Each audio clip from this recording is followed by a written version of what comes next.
This is The Neutral Position, hosted by Nick Palmisano, bringing honesty and reason back into conversation. Here's your host, Nick Palmisano.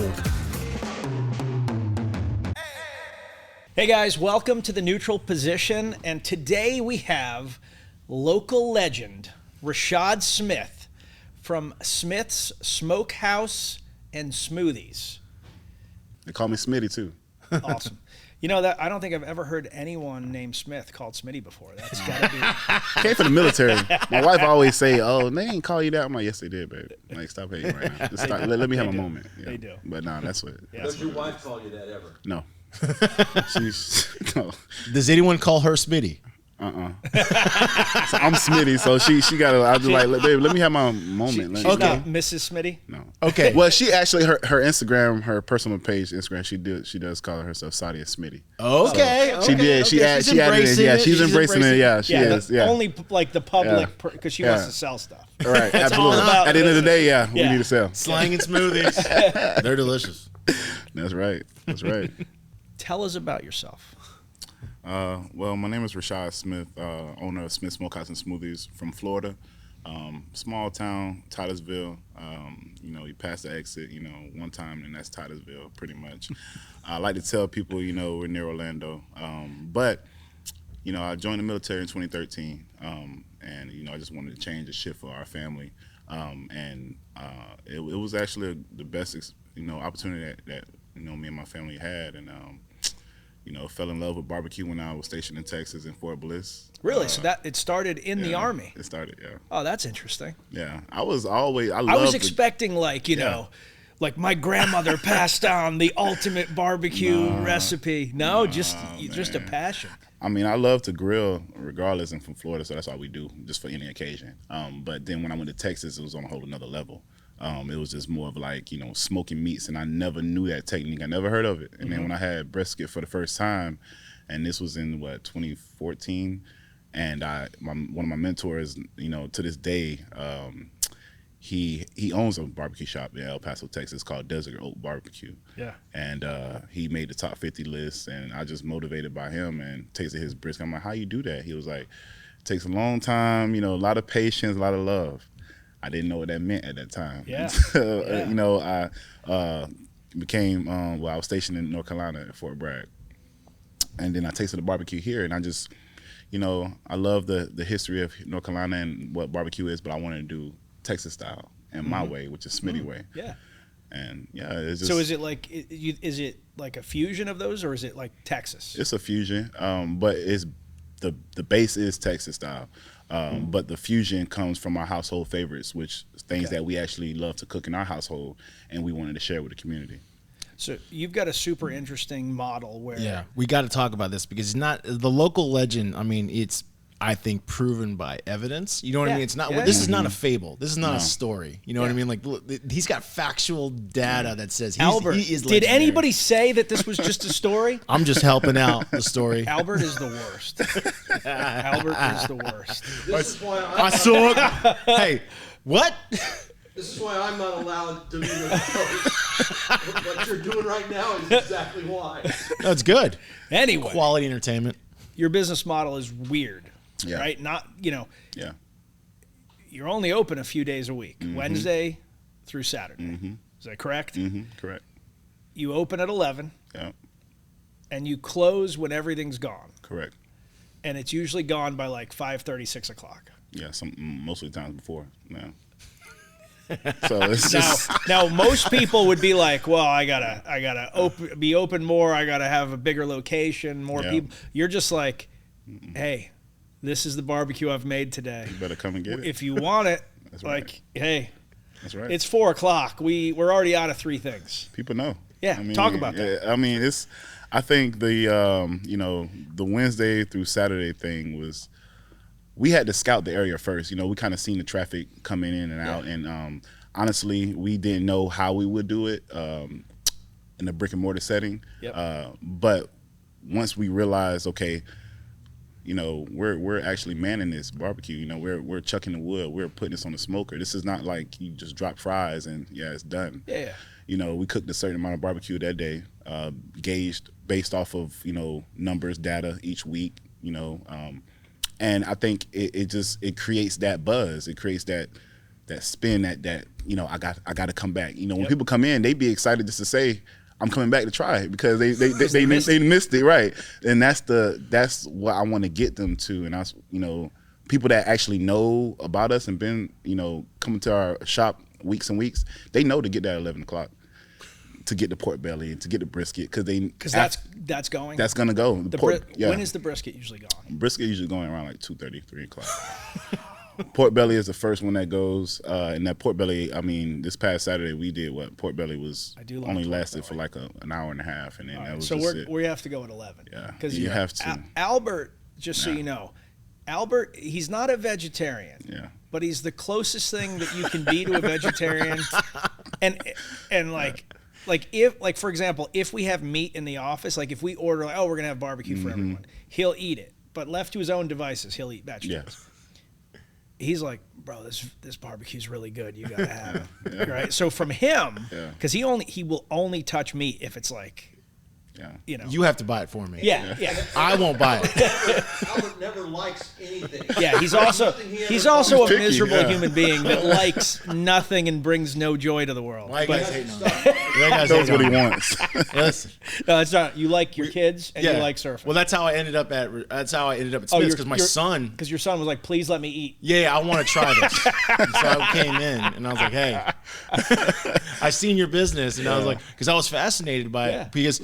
Driving by, so his restaurant is on one of the local streets. It's super busy. Multiple schools are on the street. So if you go to Wake Forest Middle, Heritage Middle, you'll probably pass by his business. But it was never open. I was like, how's this guy staying? Like, is he in business or is he not in business? I don't understand. Yeah, a lot of people. That's what a lot of people was, you know, saying. Like in the Wake Forest community page, you know, they was like, you know, they're never open. Every time I try to go there, they're never open. Well, Mondays and Tuesdays, you're not gonna catch a barbecue shop open unless, you know, it's a franchise. You know, that's different. But we have to rest. I'm not a robot. You know, I have a body. I have to rest. I have a family as well. So we value family. It's very important to us. You know, balancing family with business is really hard. But is your family involved in everything? Absolutely. My wife, she is a smoothie queen. That's how smoothies came about because of her. And that's cool. It's definitely dope. You know, she's definitely she's my right hand man. She's been there from the beginning. You know, we both, you know, bounced ideas on each other. She's there at the shop grinding with me, you know, and then she has to, you know, leave and go, you know, take care of the kids. You know, I'm stuck at the shop, you know, dealing with, you know, everything else. But that's the balance of what we got. And, you know. Most people can't work with their wives. Correct. I can. Like my wife and I have worked together for a long time, but every time I tell people that like we work together, people are like, "Man, how do you do that?" Yeah. And like for me, it's like I don't know how I wouldn't because business is such a big part of my life that if I wasn't working with her, then there's like a piece missing. Yeah, you know? Yeah, that's how I feel. I mean, I'm the guy I don't like to work according to a plan. Like I like to, like just do it. My wife is this and this by this and this planning. She's a planner. Oh, this is very relatable. And, you know, she's a social worker. You know, this sounds very familiar. This hits a little close to home. But it balances out. You know, it balances out. You know, if I'm not a guy that just, you know, I like to take risks and I just do it. Then you need somebody else to kind of mellow it out, you know, and that's what she does. And that's cool. I mean, did you know her before the Army? Yeah. You were together before the Army? Yeah, we've been together since our high school seniors in high school. Awesome. So was she on board with you joining the Army?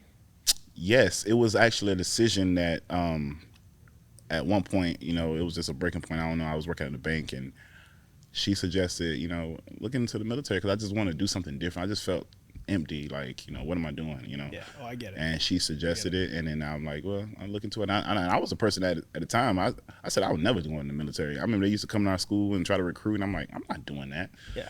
But it's crazy how, you know, life turns. And she was all for it. It was a sacrifice because I had to leave her and my child, my son, my firstborn, Gabriel. he was only like 6 months when I left for basic training, and that was the most like it was a hard moment for me to leave. I can't imagine doing it. It was tough later in life. Yeah, you know. So how old were you? I was 25. Okay. Oh, so you were a man. Yes, I was. Yeah, you weren't amongst my peers. I'm older than drill sergeants. I'm older than them, and they just yelling at me, and I had to humble myself. It took me to a level of like I thought I was here, and it dropped me down. Like it dropped me down. And now when you were down, right? And it's getting worse. It was you down there, dog? I was down. Do you feel like you're down? Here's some more.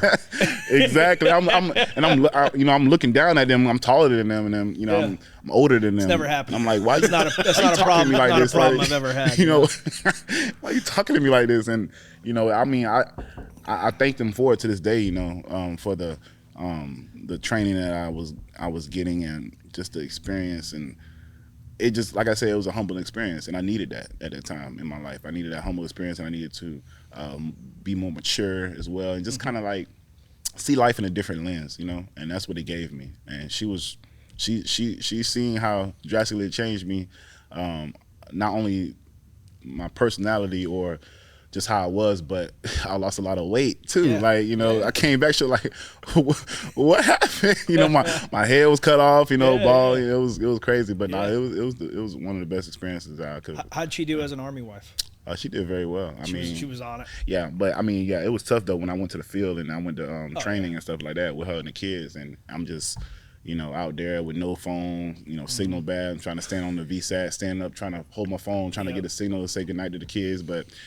We made the most of it. I did recordings for my kids, like video recordings, and I sent them like a good night message, and we had to make it work. I say it all the time, like I did not realize what married guys were going through when I was in, because you know I was like I was younger then, you know, and so it's, you know, like I got married right at the end of it, but no kids, you know, so it's very different. It's a very different. It is.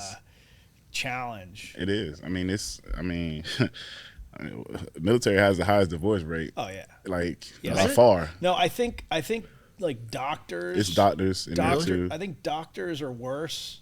Yeah, their shifts are crazy. And I think there's another one that's really bad. I think it's like mortuary specialists. That's creepy. Yeah, yeah. I didn't even realize there'd be enough people to qualify for that study. Yeah, I mean, but I don't okay. know. But military's definitely up there. There's a lot of divorce. I mean, you got contract marriages and all that, but we ain't going into all that. Yeah.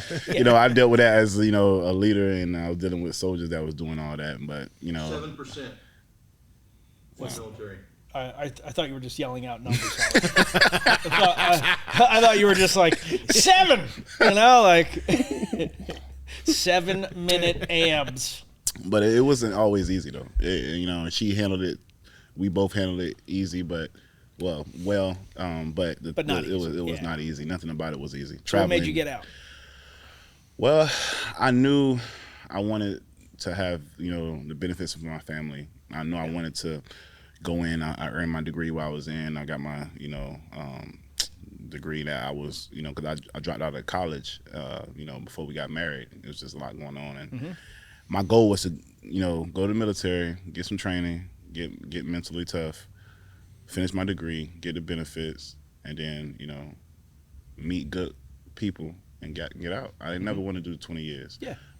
But I seen where the ship was going as far as how the military was turning at the time. The soldiers and the leadership and how it was like a kickback. I tried to, like, I was fast tracking. You know, I was at E5. I was about to be promotable to E6, and I'm a vocal. I speak up. You know, when things are not going the right way. And, you know, and that's why I say when people, you know, they say thank you for your service. Do you know what you're thanking them for? You know, and it goes real deep, because it's what we got to go through on that uniform when we're, you know, behind closed doors. It's huge. You know, I spoke in big meetings with colonels and stuff like that, and always, you know, we go by a book and we go by a standard on certain things. Everything is done according to how, you know, what we're taught. But then when you, I guess, clap back at them with the right things, they hate that. They hate it because they want to be in control. Yep. and they looking at me like this little puny E5. Who is he? You know, like what do you know? I'm exactly. A colonel, right. Like, yeah. And I just For kept those of getting. you that didn't see that, I'll do it again. I'm a colonel. Yeah, I kept getting that, man. And then the soldiers would just go and they'll jump ranks and jump chain of commands, skip my my first sergeant. They'll go straight up to, you know, the LTs and the captains and state their concern. They'll just be at that point it was being babied. It was more of like, you know, all right, you know, you're supposed to be the leader, but technically you're not the leader. You know, you got soldiers jumping over you, and it's like, okay, what am I here for? I'm trying to better the soldiers. I'm trying to lead, and I can't. And then once I seen that turn, and then I was always away from my family. What do you think the shift was? Because that definitely would not. I mean, I'm old. Yeah, that definitely would not have gone down well when I was in. Exactly. Like, I think the shift. Did you talk to your squad leader already? Exactly. You know, like, you know. Yeah, I think it was a generation that was coming in. I think you know, you got. Things start from home, and I know you go into the military, you know, things you can kind of, you know, now people shift and stuff, but still they bring baggage with exactly. them from wherever they're so that's, I mean, and then now how the basic training had kind of got dummied down and watered down. They don't do the shark attacks no more. They, you know, they don't yell at you no more. They, you know, cuss at you no more, and it's more of like, you know, they have stress cards now. They can pull out a stress card and be like, Sergeant, I'm stressed. You know, you're yelling at me. It got soft. I don't know. Like but, I think it's gone like, but one thing that definitely has happened is the standard is there. You cannot essentially haze people like you used to be able to haze. Yeah. I mean, go back far enough, dudes used to get hit. Yeah. You know, I don't know if that was a thing when you were in basic, but not necessarily. Like back on, you would have thought you'd have got hit by the way they're talking to you, but yeah, I mean, they hit you with the hat or whatever. Yeah. Well, I remember back in like. But one of the things that you could do though is you could smoke the shit out of somebody. Oh yeah. There was not like at one point you could just be like, I'm just gonna have you do push-ups until I'm tired of watching you. Mm-hmm. Whereas now it's like you can drop them for like 10 push-ups, and then like they have to get a break, and like there's more regulation around it. Mm-hmm. And I understand why. Yeah. But there's just something to be said for getting the shit smoked out of you. Yeah. Like it's completely acceptable in sports. Yeah. But you know, when Congress gets involved and the press gets involved, I think the mental health was doing it for a lot of these young. So they never. I mean, you got to think about it. You got soldiers coming out, you know, straight out of high school, 17, 18. So they never washed their own clothes. They never did dishes. They had no responsibility whatsoever. I came in. I'm 25. I already lived a life prior. You know, so it was easy for me to kind of go through all that. You know, just keep doing push-ups until I'm tired. I'm not getting tired. Yeah. That's what they say. You know, but you know, you see the soldiers that's weak-minded and they can't handle that. Or they've never done anything physical. Because a lot of kids in this generation, because you said you went through in 2013. Mm-hmm. A lot of that generation probably hasn't done sports. Nope. They've done a lot of gaming.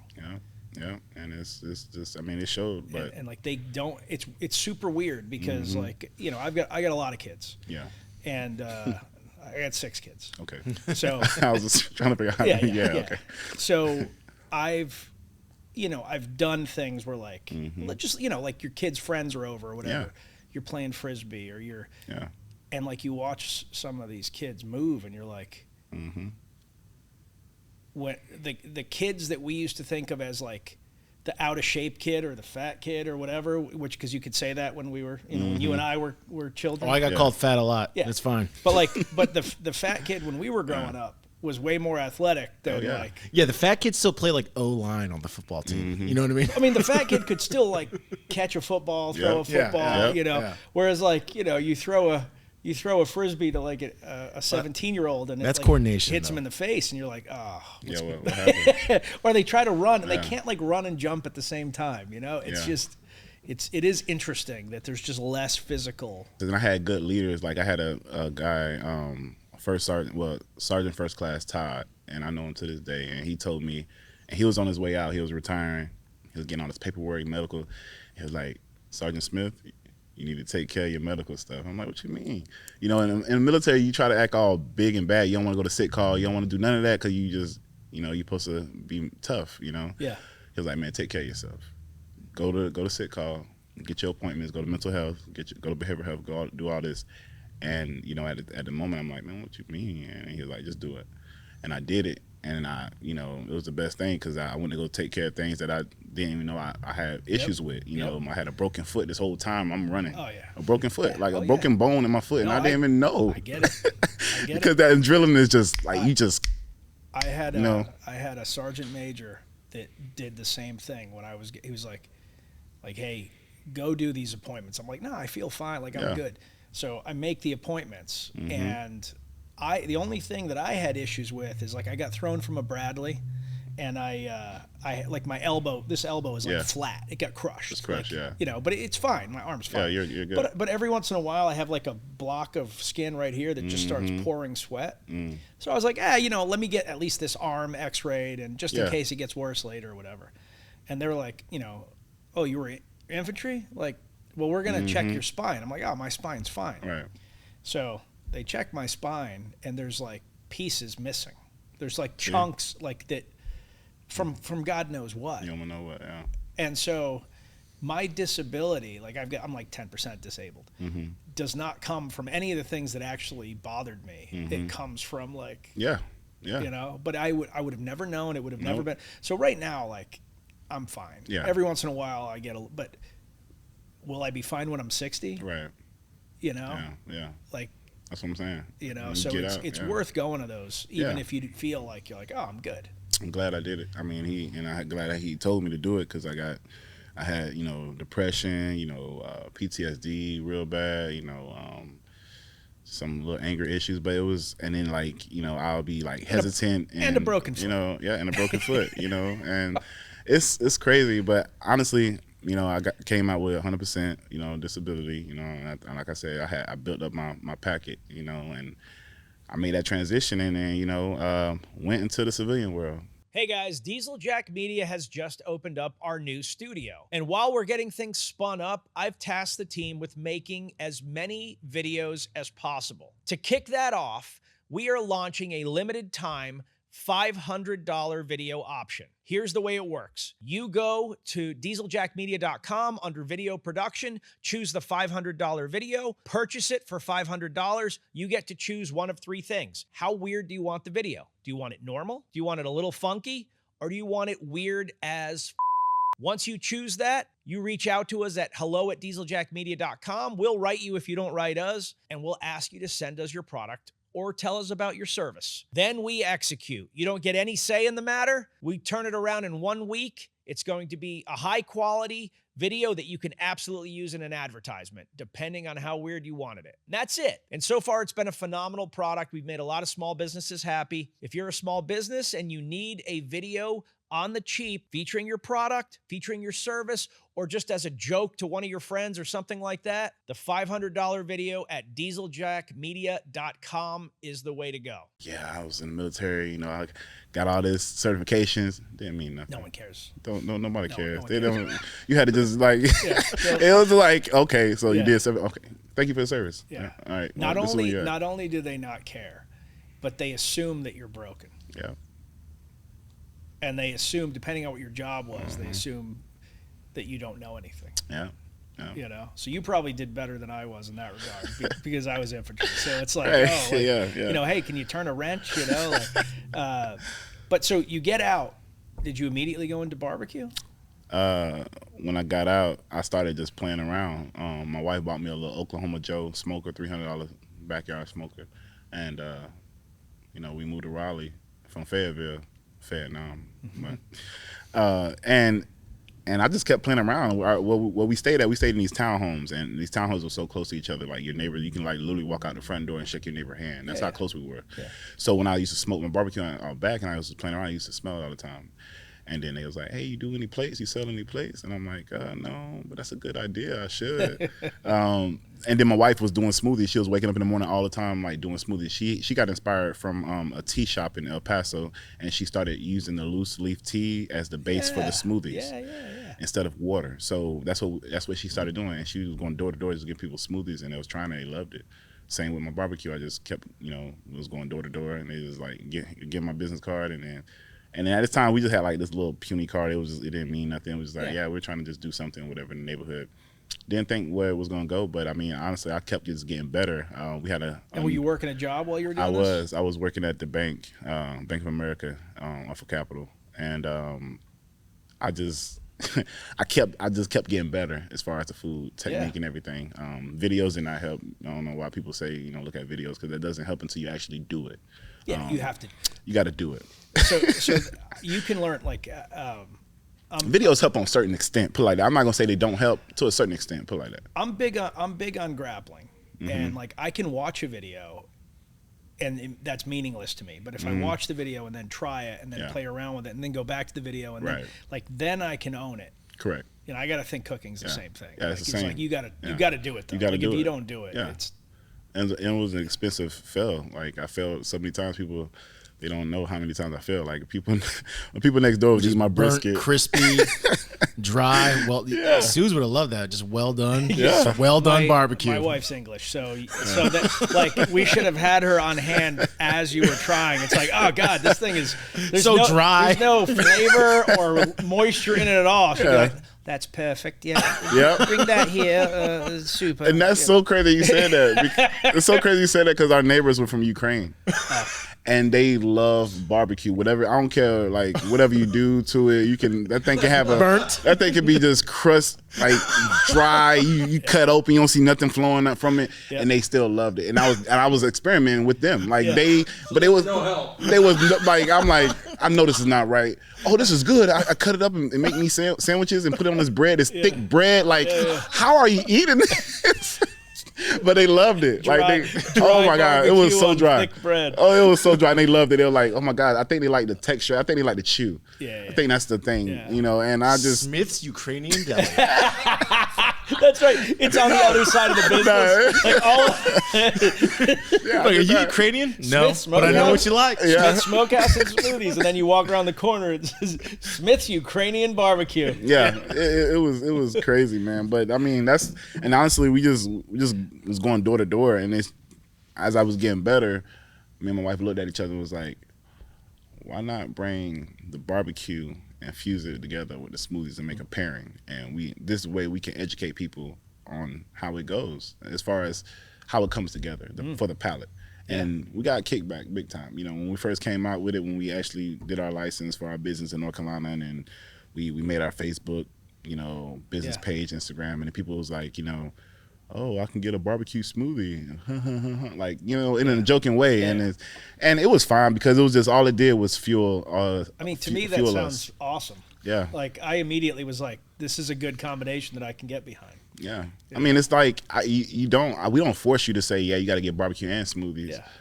That's an option, but then I have the demographics of people that wants barbecue, and I have the demographic of people that want smoothies.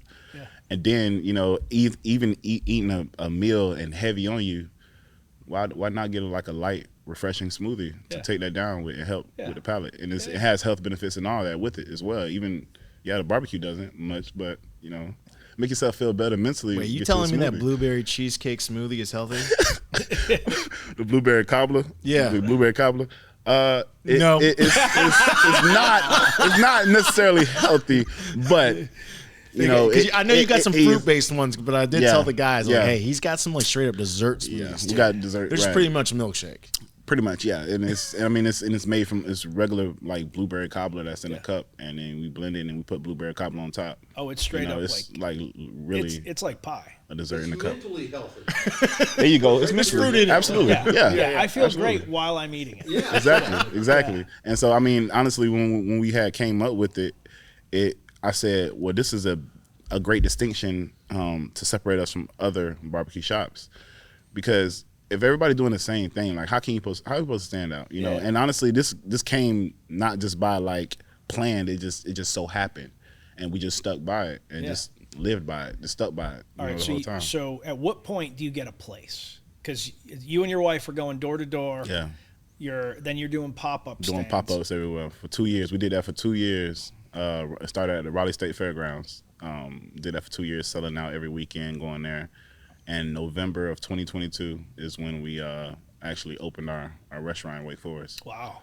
Yeah, it was it took some work though. We got the place in June of last year. We got the place in June, and it took a lot of work. I mean, and then we didn't know how much like money we needed, man. It was it's always more than you think. People's like, outside looking in, you like get in the building. They have no idea. They have no idea. Like, no idea. We went into it like, what'd you put into it? Man, you don't have to tell me if you don't want to. Nah, we put well over 100K in it. Yeah. I mean, and that was just to get started. And even, could you even see like a big difference? Of what you mean, like after you put the 100 into no, yeah. I'm like, what's going on? Like, we out here like living like each day of a sale is a day that we trying to put money in our pocket. Yeah. It's and honestly, when we actually got the place right, I seen it. I'm a visionary, so I can see things. It was a bakery before we had got it. Place was just crazy, like bad. Like we had to gut everything out as far as equipment and all that. But then we realized on paper how much money we needed, and we was trying to, at that time, I think we was 2 years in. You're still doing the pop-up stands at this point. Yeah, we still do. Yeah, we still do pop-ups. We actually. Oh, you still do them now? Yeah. Oh wow. Like, that's how they got their following on Instagram. It's like they were already super popular, and people were trying to find where he was. Gotcha. And like, when are you going to open a location? Yep, exactly. Badgering him. Yeah. Because that's what started everything. I mean, the outside experience, what we created at the time was like nobody was doing that in this area. Like, we bring the smoker, we bring the tent. We literally, like, it's like a backyard barbecue shop outside. The smoke is rolling. We have the food inside the smoker, serving it from the smoker. Oh, wow. Chopping the meat in front of you. Wow. I have a chopping block on the table, like little fold tables, little tablecloth on it. But people looked at that brisket coming out and chopping it in front of you, like they just went crazy. So we keep that same. It's called the Smitty experience, and they called me Smitty in the military. So that's what Smitty came from. Yeah. But we call that the Smitty experience, and that's what people hone on to. And when the restaurant started, we knew we wanted to tackle both. Catering is a huge part of any restaurant if you know what you're doing. Sure. That's what you want. But it being able to double dip in that way it's awesome, because now you're pleasing people that want to follow you in different areas that they can't particularly come to your shop. Yeah. Versus people that's local and they want to come to your shop. So how often do you do the pop-ups now? Well, now we kind of we zeroed it in to more of like big festival base. We're not just popping up locally in apartments no more. We're not doing that. It's not our time no more. So now it's just like more like once a month. So we got one coming up this Saturday, Phillip Farms. It's a Father's Day barbecue festival, so we're gonna be out there. That's great. So we're trying to figure out the logistics of things now, and if I'm gonna have the shop open as well and go out there. But so can your team when you're at Phillips, it's with NC Eat and Play. Yeah, she's gonna be out there. Yeah, watch out, because if she Instagrams you. Oh, it's over.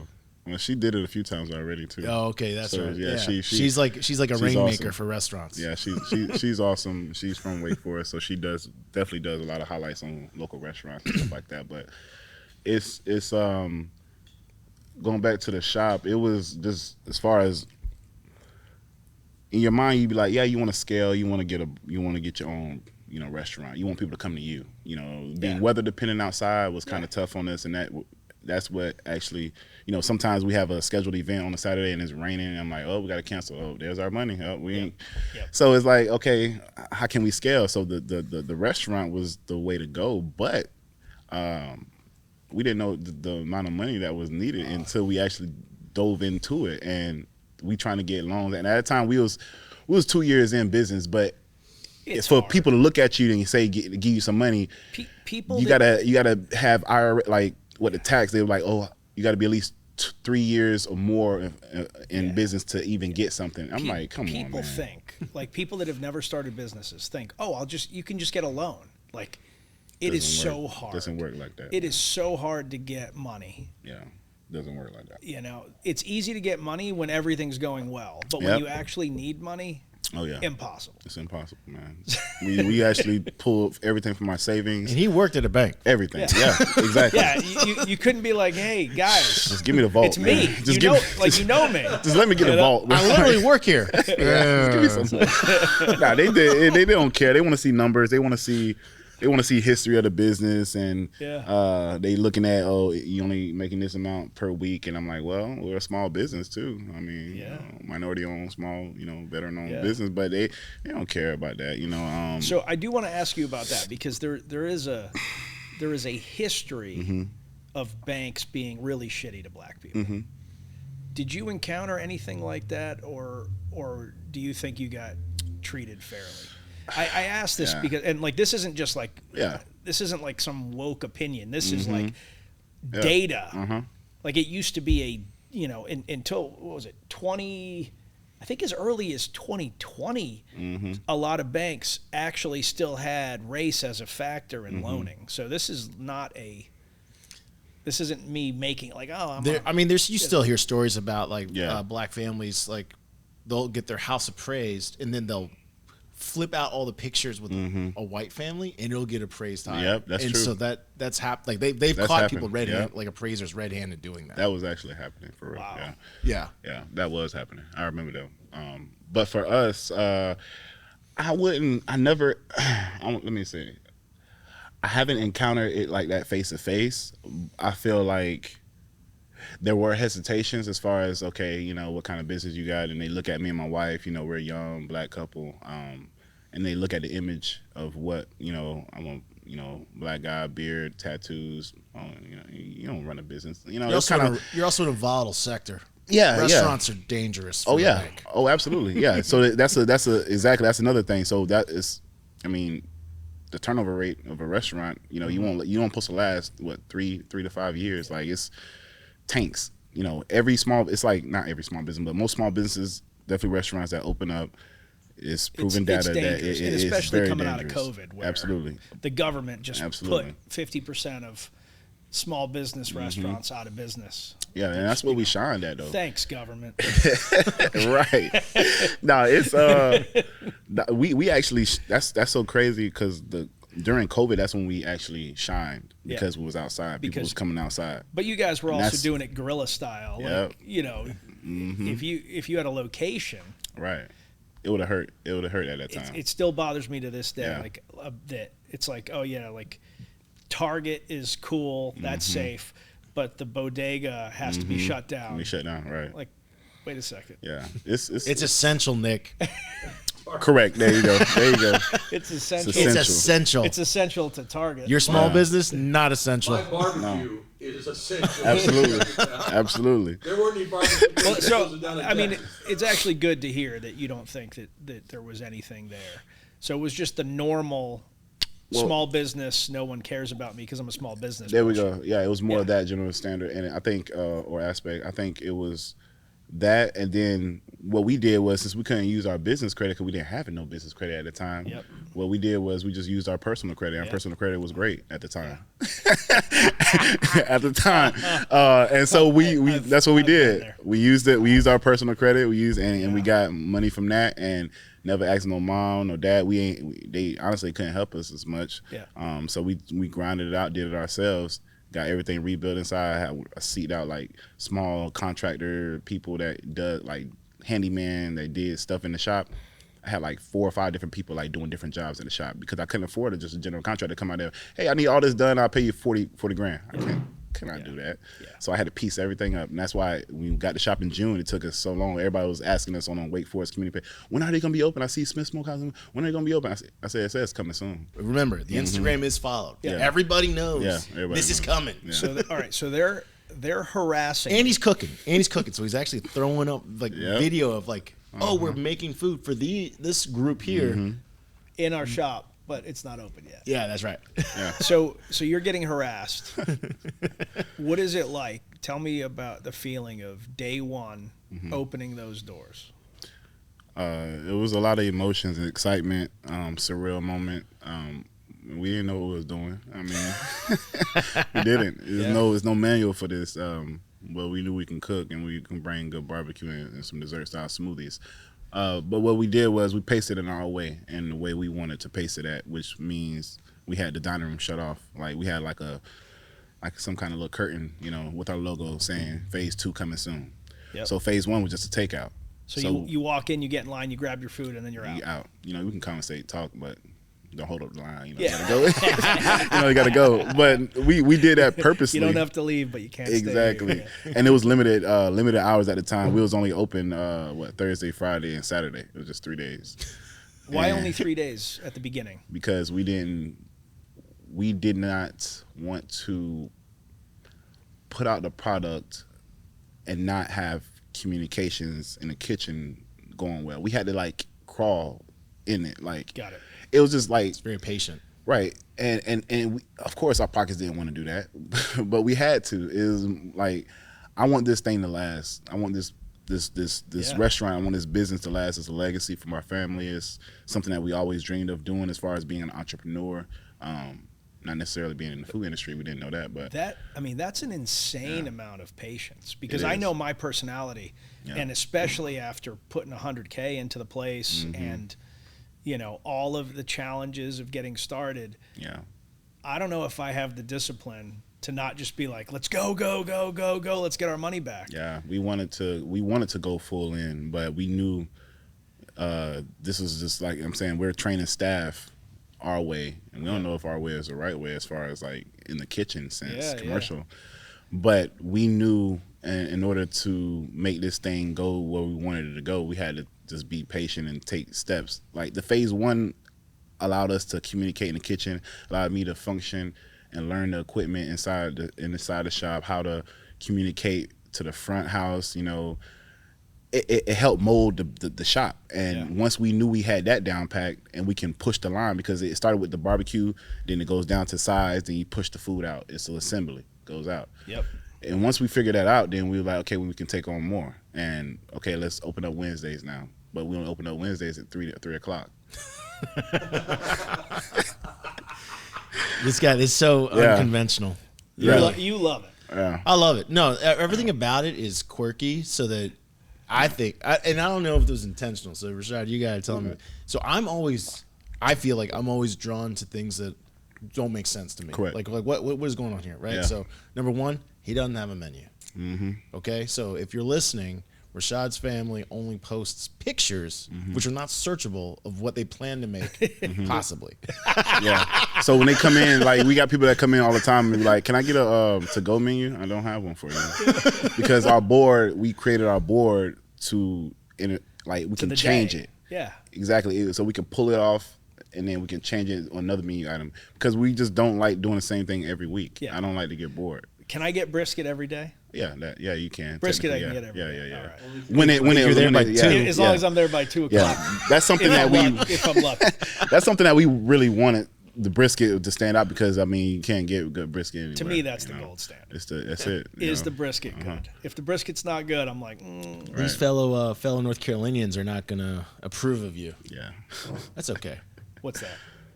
Hey, This listen, is I'm a man- pork steak. This is a Yeah, pork steak. straight pork I'm a centric. man of the world. You know? Yeah, we got a lot of clapback for that too. I mean, because of a pork-centric state, you know, they want us to do chopped barbecue a lot and Yeah. vinegar based, and we don't Yeah, do that. it's not your thing. We don't know, Yeah. and that's what I'm saying. Like when people There's 50 companies in your area doing that, so you don't have to do Wow, that. right. So we stick to our lane, and you know, like I said, after phase one, once we went phase two, we opened up the dining room. That was just, you know, that opened up the floodgates as far as people that want to sit down and enjoy the whole Yeah. experience. Yeah. But as far as, you know, we had people that come in, you know, you don't got coleslaw, you don't got potato salad, you don't got all this. This is my shop. Why do I have to please you for what you want? If you want that, you can go to the other places. Yeah. I'm not for you. You're not my customer, and it's okay. So I'm from the north. When I went to when I went to school here, one of my best friends from college was this guy from Mississippi, and his favorite barbecue is a place called Dreamline, and it's in Georgia, Okay. and it's like a, I don't know, third generation business or whatever, and like the proprietor is an older black guy that has been doing nothing but barbecue his whole life, and he's like, people walk in and they're like, you know, hey, can I get a side of this and get a side of that? And he's like, Without even looking at the menu, like, here's what we give you. correct. You get barbecue, and he doesn't even say like it's this kind. He's like, you get barbecue, and you get white bread, Yep. and And I think there's one other thing. I think there's like one other thing that just, but like that's it. Yeah.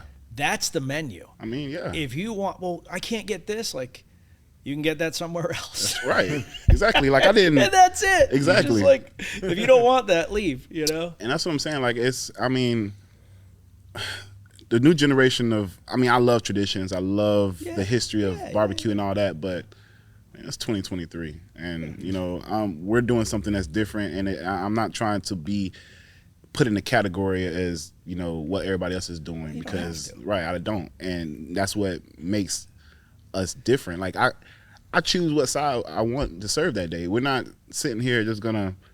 People say, why you don't do collard greens? I would love to, but do y'all know the work that I got to put into collard greens? Yeah. You got to clean them, pick them, cut them. Yeah, that's man hours. That's time. Yeah, you know, I got to pay somebody to do that. And what is the upside? It's probably not high.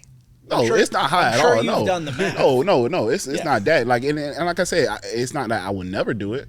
Right now, we're at our pace where we're doing it. We focus on like 4 or 5 sides. You don't need a lot of sides at the barbecue shop. You don't. Yeah. You don't need. What are the sides you like to do? Smoked mac and cheese, green beans, Go on. Baked beans, like homemade baked beans. Yeah. Sweet potato, and we do smoked cabbage. We just actually introduced that like a few weeks ago. Sounds good. It's very good because it has a turkey in it and all that. So, and we do corn too. So that's just like those. That's the basic things that you would need for barbecue. You don't. I mean, you can have the other stuff, but just not here. I mean, we're not doing that. You know. No one's ever said, I'm going to drive 100 miles to Billy Bob's barbecue because they have those collard greens. Absolutely right. They're not. Exactly. That's very true. So it's, and we in our meats. I mean, we try not to overcrowd the menu. I don't want people waiting, just sitting in the menu, holding up the line. It should be like the 3 or 4 meats on there. Yeah. Pick what you want. Now when you go into the lane of having all this seafood, and now you got all. Like, come on, now you done. Now it's not barbecue no more. You got catfish, fried catfish, and all that. We don't do that. I mean, we do it sometimes. We actually did like a special with fried catfish. Actually, Friday we're gonna have a catfish special on Friday. But I do that like once a month. Yeah. So you keep it simple. Exactly, and because we do the specials each week, like in the month, people know they come in. Hey, I can get oxtails this week. They know first week of the month we got smoked oxtails. Second week of the month we got beef ribs. They're like, why you don't do beef ribs every day? Do you know how much they cost? Do you know how much oxtails cost? Like, this is, like, we're not just, like, we're doing this. We don't have investors. Me and my wife is 100% all into this. Yeah. I don't have nobody giving me money, no ghost person that's just silent. It's us. So the money that we spending is from us in the business, of course. Yeah. We got to pick it up. But just being different, I mean, that's what I love about, you know, what we do, because we can dictate, you know, our outcome. It sounds like it's going great now. Yeah, it is. It has its hurdles. Raise prices, by the way. Yeah, you can. Oh yeah, it's at market price. Oh, we got a market price placard that we put over the price. Yeah, brisket is ridiculous. You can raise it. Oh yeah. Albert's a big fan of raising prices.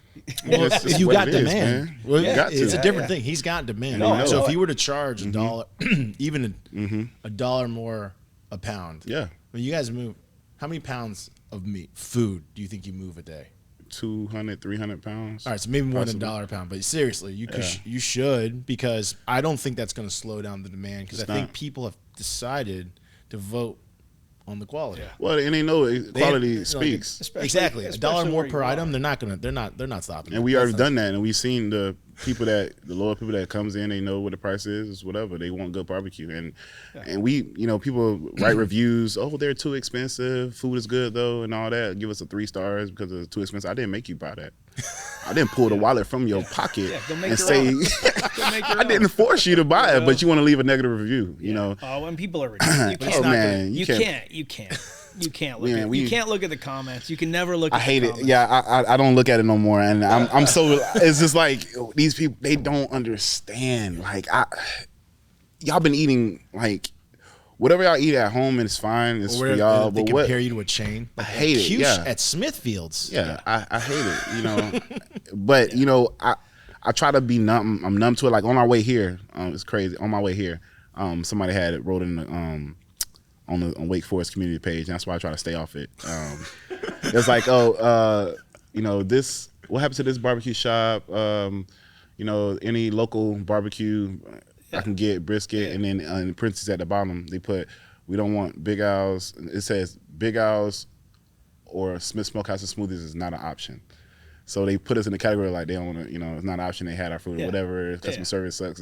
So somebody said, put our name on it. And she was like, I just said in my parentheses that they're not an option. Yeah. It was like their food is not to our liking and the customer service sucks, but our customer service is top notch. I mean, we know our customers by their names. I mean, it's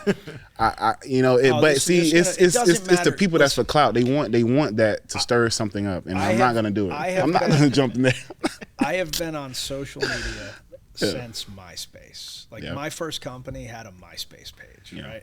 You could be like, hey, I'm giving $1 million to sick kids. No. Why not two? And some asshole's gonna be like, why only sick kids? See? Don't you think healthy kids deserve something? Well, yeah, I wish I could help all kids, but I've only got the $1 million for the sick kids. Oh, why? Because, and the next thing you know, these people have twisted it so that you're like a terrible person. Right. You honest to God, and it's not most people. Most people, even though we give social media a bad name and it deserves it, most people are reasonable, but they're not loud. Reasonable people don't comment. They just hit the like button. That's it. Or they'll be like, hey, it was great or whatever. But the unreasonable people, the lady who was in line was a pain in the ass, was like, well, why don't you have coleslaw? Where you're spending 14 minutes talking to her and there's a line behind her and she doesn't care that there's a line behind her. Those are oh, you don't take this, or I want to pay using my library card. Lady, we don't take library cards. That person is going to invest 60 minutes to writing. They're gonna write a whole dialogue. It's crazy. These people don't care about I didn't get they wouldn't give me a refund. Well, you ate the whole meal. We had that too. Somebody brought the whole plate back, and I'm like, where did it go? But you want another one made. Yeah. It's crazy. I mean, the level of stress that you got to deal with this industry. I mean, with any industry is, like you said, at the end of the day, can't make everybody happy. No. And I'm okay with that because we said we know our demographics, we know our audience, we know what people want, we know people love. My mindset has completely shifted over the years. I actually, and we have it in our on our website that our mission is to make people hate you. That's actually on the Diesel Jack Media website. And the reason I believe this is, if no one hates you, then no one loves you. It's crazy because I just made a post. I just posted a story on my way here about that. I screenshotted that actual thing. They're a philosopher family too. I screenshotted that, and I put it on our story. I said, if they're not hating on you, then you're not doing something right. Yeah, you have I said, I need y'all. I said, I need y'all in my life, LOL. Because I need them. That's the people that you need. You do. And the friction also, their negative energy brings positive comments. Their negative energy makes you want to be better. But to me now, I almost can't be hurt by social media anymore. I've been called everything. I mean, anything you can think of at this point. I've been threatened, life threatened. I'm going to beat you up. Well, here's my address, no one showed up to this day, but I actually look at it man, how miserable would I have to be to make even if it takes effort to go in to sign in. The easiest thing to do is vote with your wallet, right? If you don't like it, you don't have to come back. Don't come back. If I go to your shop and I eat and I'm like, right, or even, this was terrible, that's it. I will fade away. I'm not gonna. That's crap. how I am. I'm not gonna crap on now. If I walk in and order it and you just slap me in the face, that's all right, I'm probably gonna post something. Right. Don't. Smitty straight up slapped me in the face. I just ordered. He was talking about being a good family man, and he punched me. I was like, hey, can I have brisket and a smoothie? And he's like, yeah, here's your smoothie. That's different. But other than that, Well, when people do that, when people definitely the small businesses, because I just don't see it when they do McDonald's or Wendy's or something like that, because whatever. But for a small business, that's gonna try to hurt them, because you know what it means. What it means. So it takes effort, and it's like a personal. Oh, I don't want to see them do good. We had somebody a few months ago that said we wouldn't last 6 months in business because we didn't have this side. We didn't have this. Did you stuff set like an that. alarm at the 6-month mark? Because I was Still here, baby. I did. That's the kind of petty Italian. I did a post and I said somebody told us we're not gonna make it at 6 months. Here we are, 6 months in. And it amazes me. And another thing that's I gotta crazy. tell a story about that. Was it you? Did you post it? No. No. But there's a legendary story which Fred Smith, the CEO of FedEx, has never denied. Allegedly, for his Harvard Business School plan, he wrote the plan for FedEx, and he only got a C.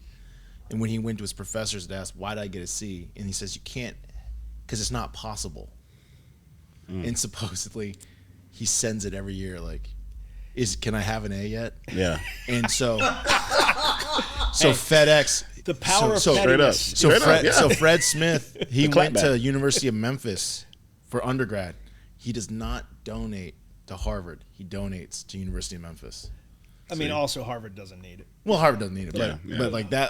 But that would put a chip on. Hey, yeah. Nick. In order to get an A, it's got to be possible. Yeah. This isn't. You can't build a global logistics company. Yeah. We already have the Postal Service, Nick. Yeah. I mean, it shows true grit. I mean, it shows the grit. It shows the passion. Like when I like somebody had did a post and they didn't know I was looking at the post, and as the author of the business, I said something, but I said it in the most disrespectful but respectful way to make them feel a certain type of way. Yeah. And the response I got from like the people like, I'm coming to your shop. The way you stood up for that, the way you stood up for your food and all that, and people love that. They, honestly, I'm not just gonna keep the way you're like. If you want to go in there and you just want to blast about something, make it make sense. Yeah. And it doesn't make sense. So I have to, when I say something back, my wife is real good as far as like I'll be wanting to like go crazy, like snapping.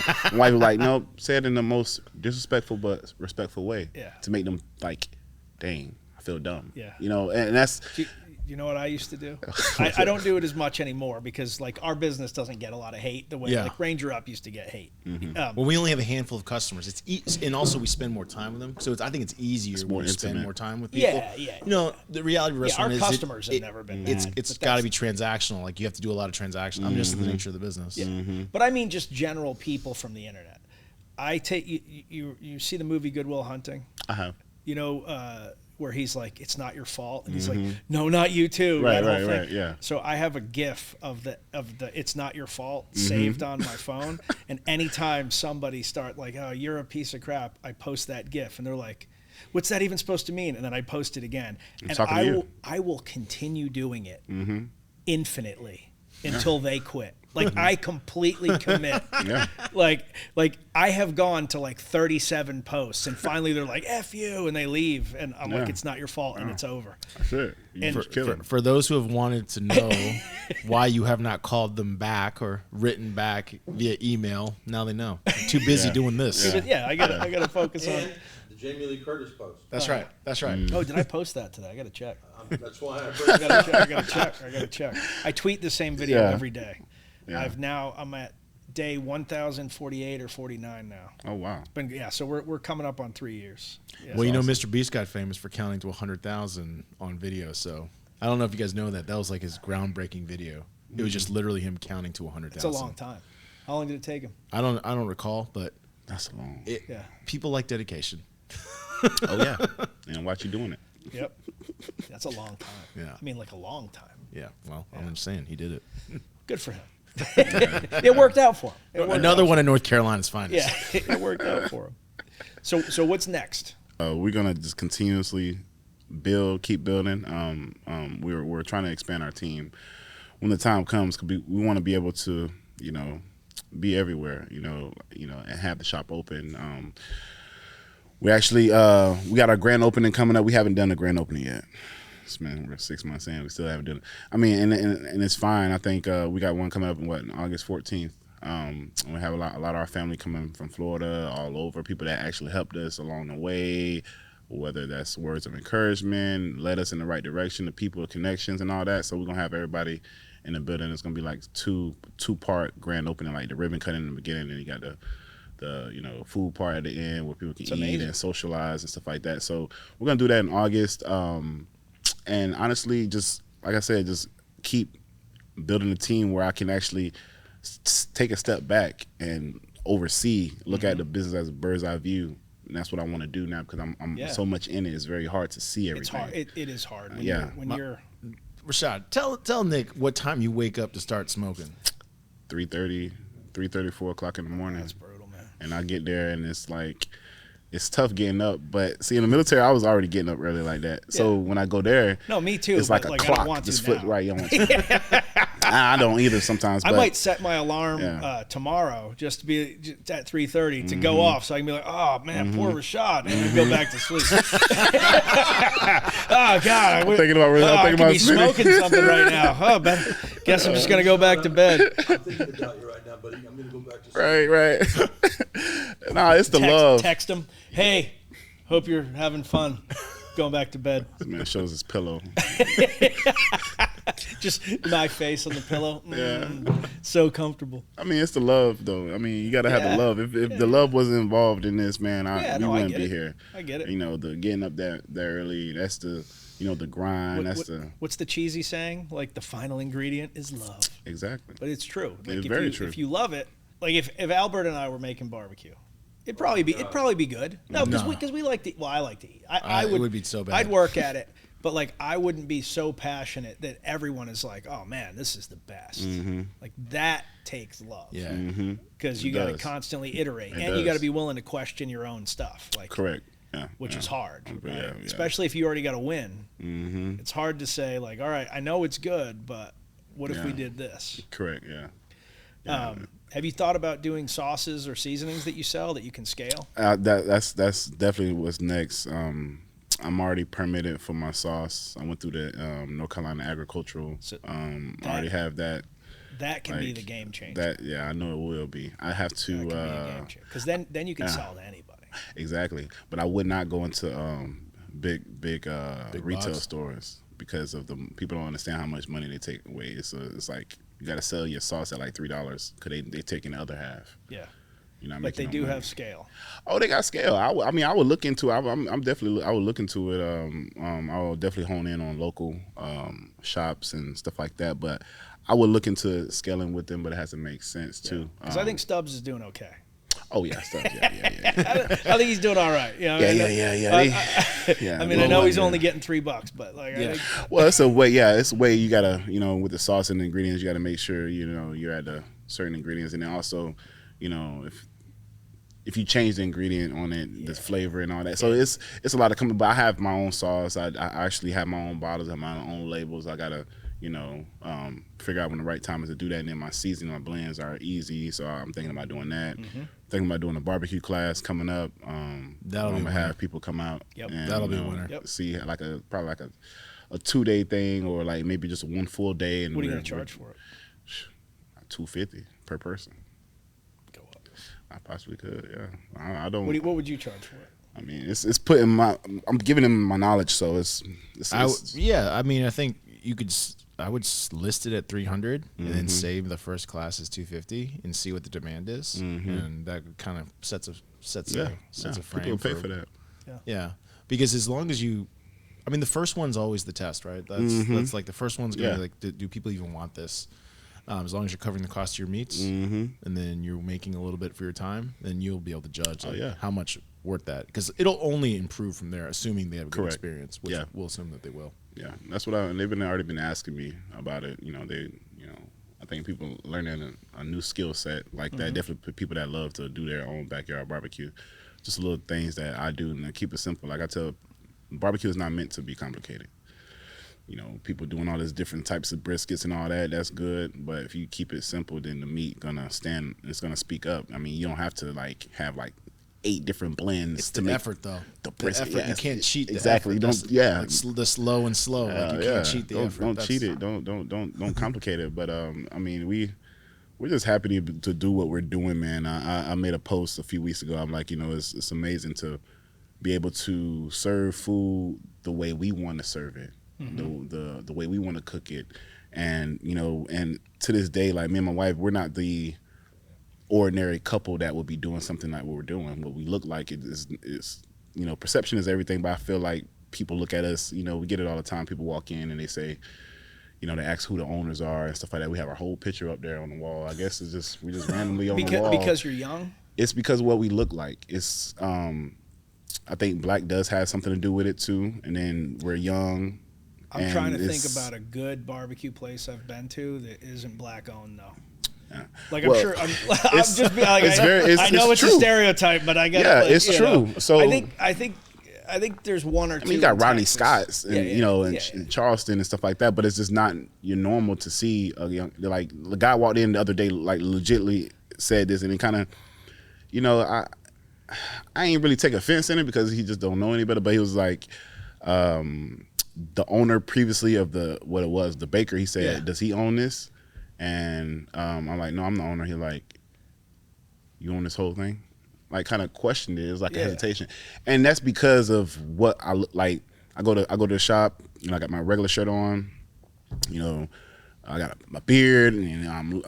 I guess they don't think that I can run a shop or have a restaurant. An age. It has to be something because we get it all the time. I mean, they don't think that two young black couples can actually run a shop or have a barbecue business, and it's just it happens all the time when Hollywood and I go to anything. They always go talk to him. They're like, so how should we do this? And and I don't even say anything. I'm like, great, a man of wisdom, great, he can handle it. yeah. Right? It happens. I always say that's the guy you need to talk to. It happens all well. You do, but I try to avoid it. Yeah, I try. I'm like, they're like, oh, the short Italian guy. All right. But I mean, I feel like it's a new day and age. This is not like you don't have to be at a certain age to do anything no more. It's if you want better, you just want better. I actually think the opposite. I think the best time to try to be an entrepreneur is when you're young, because you got nothing to lose. Like you think you have something to lose, no. But I'd rather do it and live in regret than live in regret. Like, but you won't live in regret. There's no regret. You won't. There's no regret. Yeah, you're right. It's really no regret because you tried it, you did it, you done it. So it's and you gain skills. You gain skills. Let's say like tomorrow your business failed, right? Like I'm not wishing that on you, and I don't think it's going to happen. You're going to keep crushing it. How much have you gained from the experience? Like you're so much more valuable in any other endeavor. I'm not saying he would want to, but you could probably run any chain. Yeah. Every chain would be like, oh yeah. Like, oh yeah, this guy ran his own business and had a Yeah, you're right. So, there's never a loss. It's just people that aren't in it look at failure very differently. Whereas I don't know a single entrepreneur that hasn't failed. Now that failure might not mean the end of their business. Right. Like they've been under the gun, or they've wasted money, or they've I certainly have. Oh yeah, failure is part of success. That's I definitely you have to fail. I tell all my people that I train, please don't be afraid. Just do it. Just fail. But it's super interesting though, because if you're in a group of entrepreneurs, everybody says that same thing. Like nobody judges. It's the mindset. Like no entrepreneurs judge other entrepreneurs. I mean, very rare, unless somebody's like immoral or truly an idiot. Some people are idiots. Correct. But like for the most part, when you're in a group of entrepreneurs, everybody's like, oh, I've been there, I've done that. Here's how I approached it. It's the peanut gallery that throws the stones. Correct. You suck. Yeah. Like this didn't. That'll happen. never work. Yeah. Yeah. Entrepreneurs rarely say that'll never work. They'll say, this might help. Yeah. Something along. It's like, hey, you got to think about this because here's a threat. Like entrepreneurs, we usually try to solve each other's problems. Like, hey, this might happen. I did this, and I'd be worried about this. Yeah, I'd rather hear like, oh, you're making barbecue and smoothies. You want to move your blenders to the back of the house because it's loud. Right. Something like that. Oh, that's a tip. It helps me. Exactly. Versus like, that's a good idea. Yeah. But like, you don't see entrepreneurs going, that's terrible. You're dumb. This is a bad idea. Right. Like you're because like we've all heard that. Yeah. I don't know a single entrepreneur that hasn't had somebody tell them, like, why would you do this? This is a waste of time. They ask us all the time when we come in, barbecue and smoothies, you got to tell me about this. Yeah. I can tell you about it. I'll bet money. I'll bet money. Without seeing anyone else's financials, that his family's per person ticket is greater than most restaurants out there because they get both. It's hard to resist because they also do the big presentation. They bring it out. It's like it looks like I mean, it looks ridiculous. You know how like high-end restaurants, they bring out the dessert tray? It's on purpose. It's not just for you. It's for everybody. It's for everybody. To see it. So when they bring out these smoothies, it's not in that like Jamba Juice cup.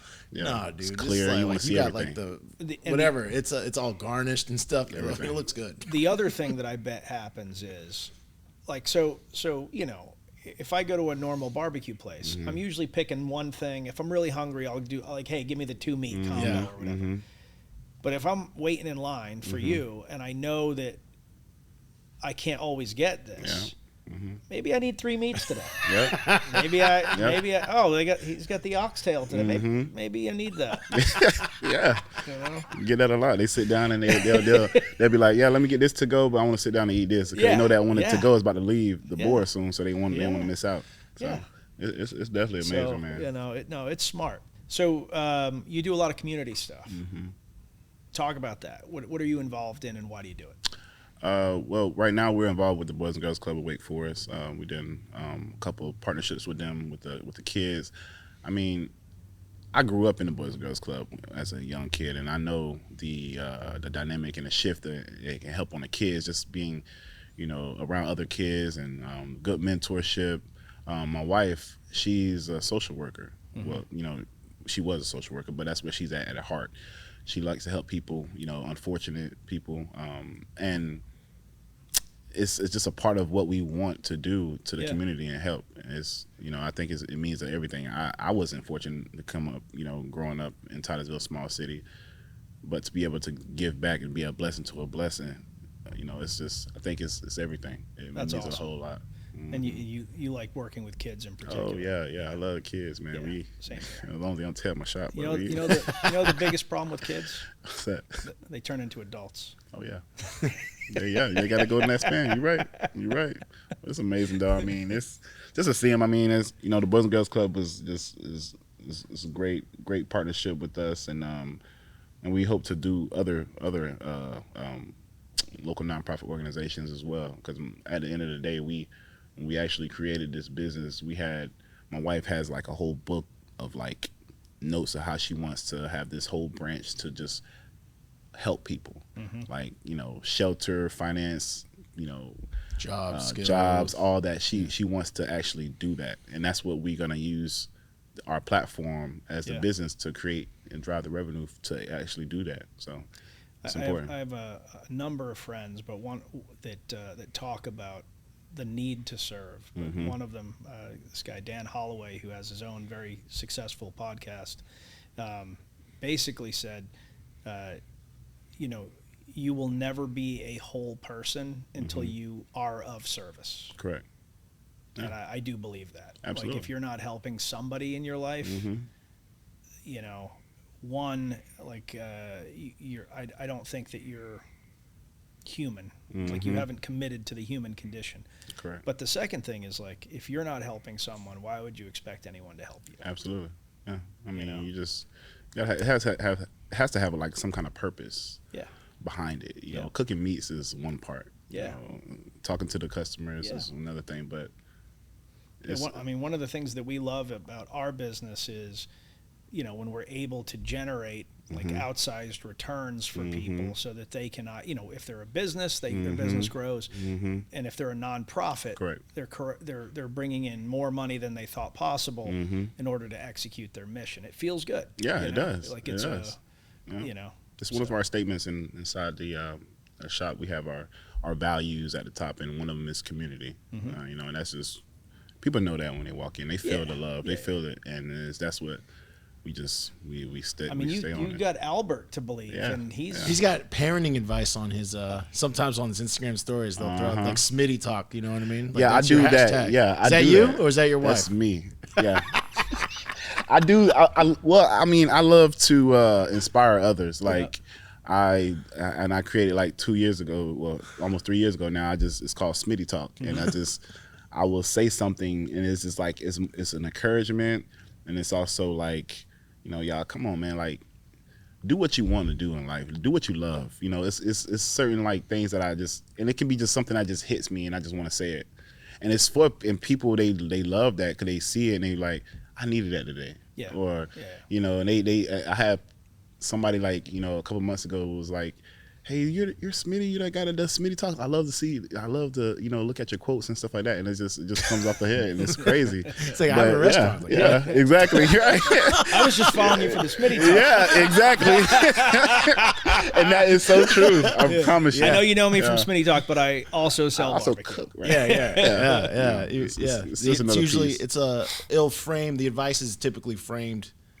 Because I actually know a lot of so my son goes to Wake Forest Middle, which as you know is like a mile and a half from your restaurant, maybe 2 miles. You know what I mean? It's less than a mile. I don't even know what it is. It's very close. It's right there.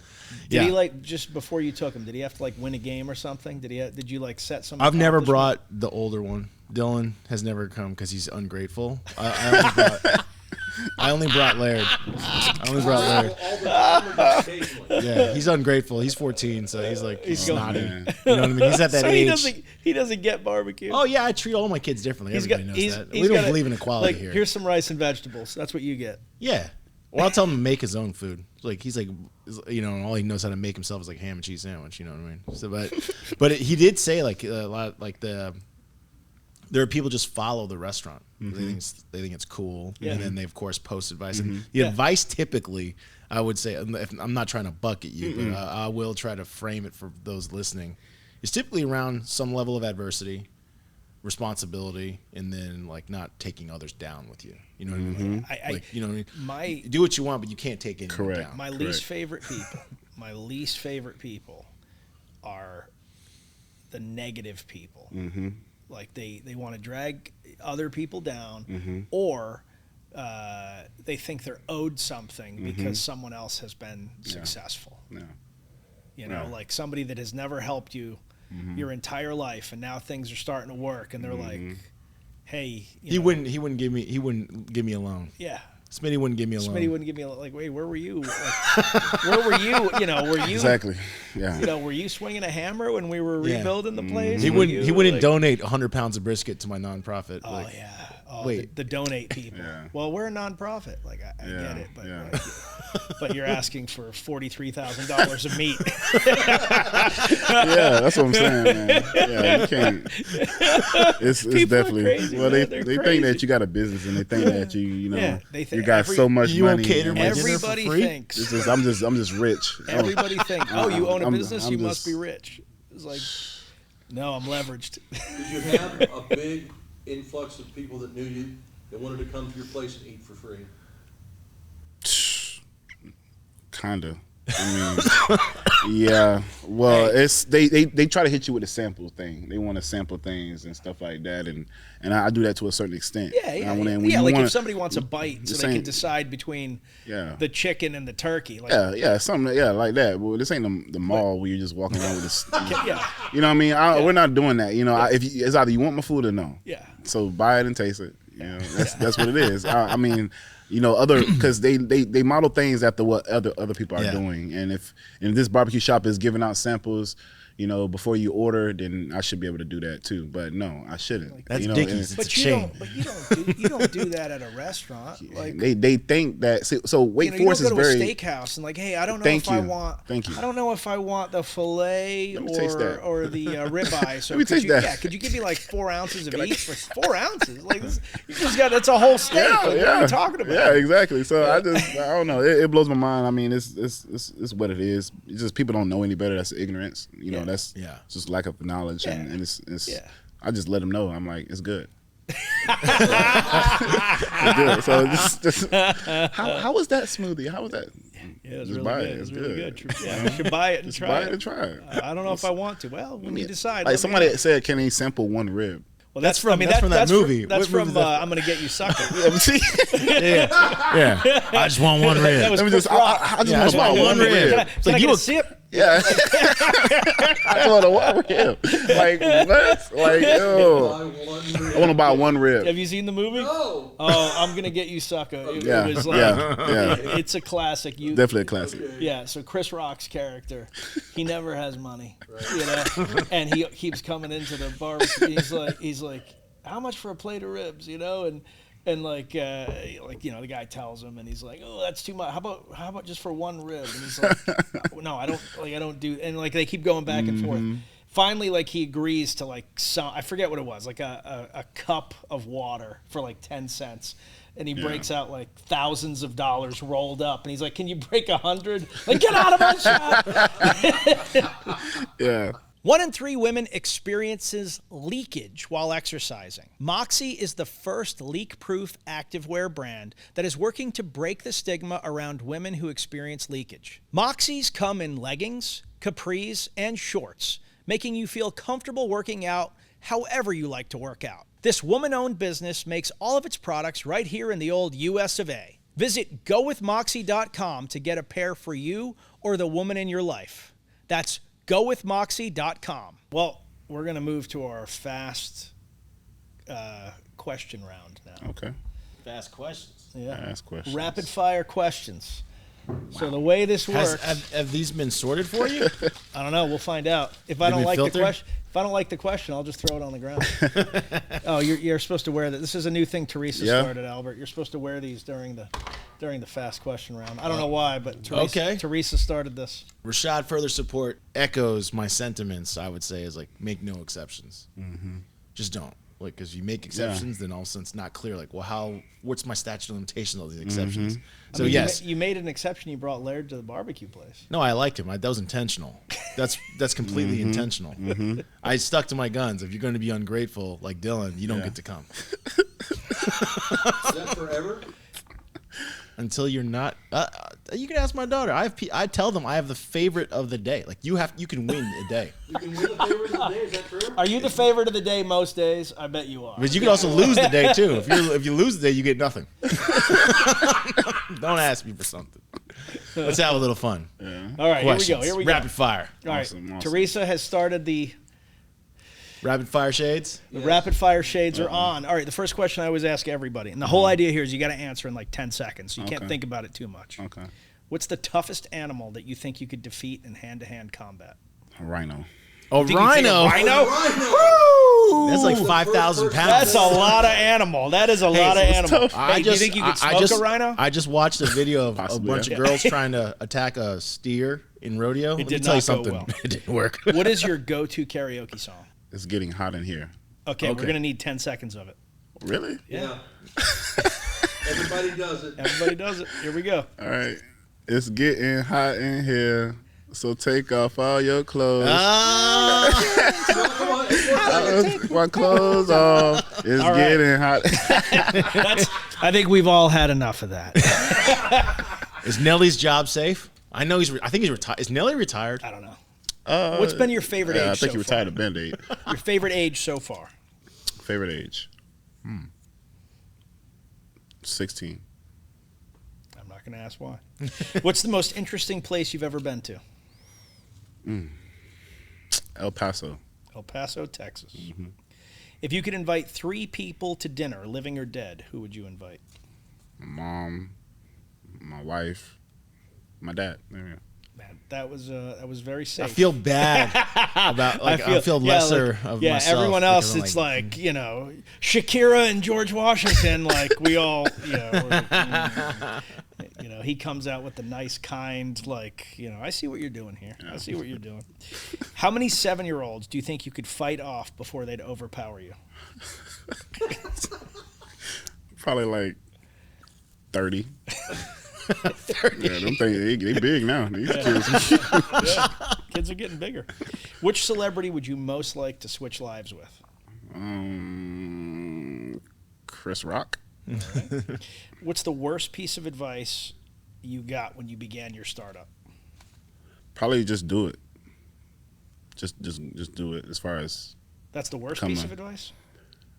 yeah, because they didn't give me the blueprint. They didn't let They were me. like, just go for it? They Yeah, it'll all didn't work tell me out. how to do it. They said just do it, just go for it. Yeah. So that's the. But on the flip side, if you hadn't started it, Oh, if I hadn't started, I mean, what fictional character do you think you're most like?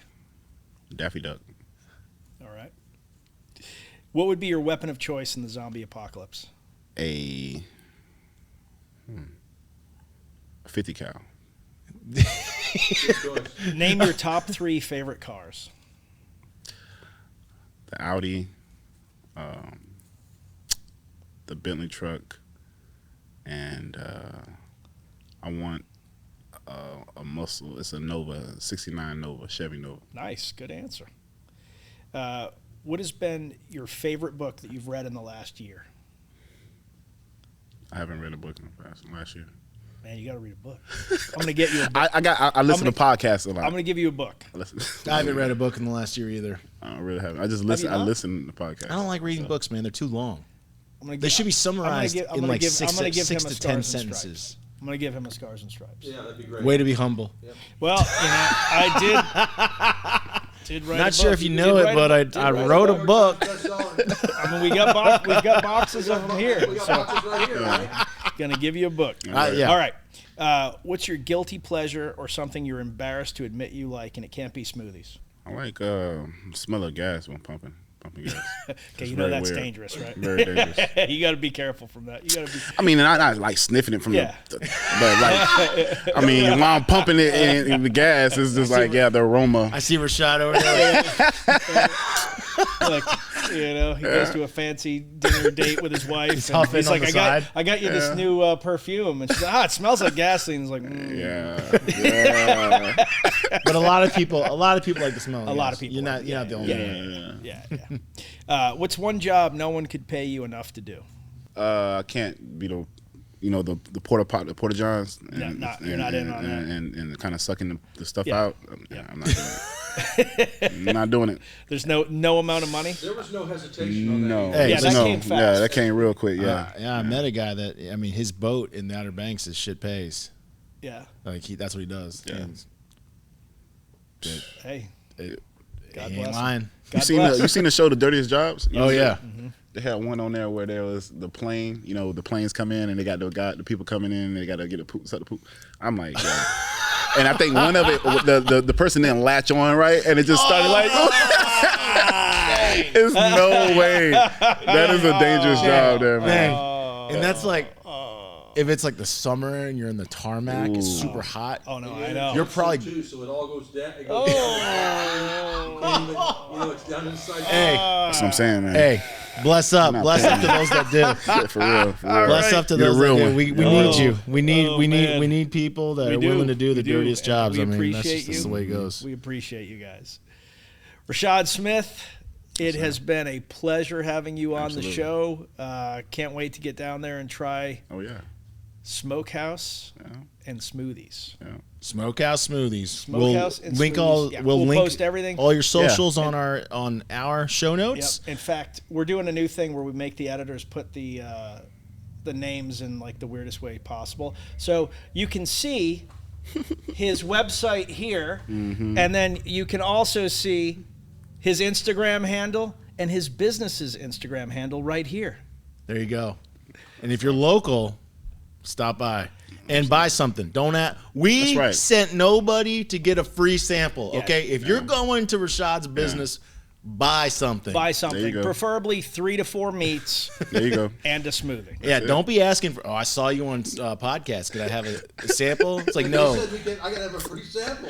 no. you'll You get- actually get you'll charged get double. nothing and like You actually get charged double. Yeah. Yeah, anyone says If it's any- free, yeah, just if like, anybody it's like says it's it, actually double. I'm gonna Double tax the you. price. I'm gonna tax you. Double the price.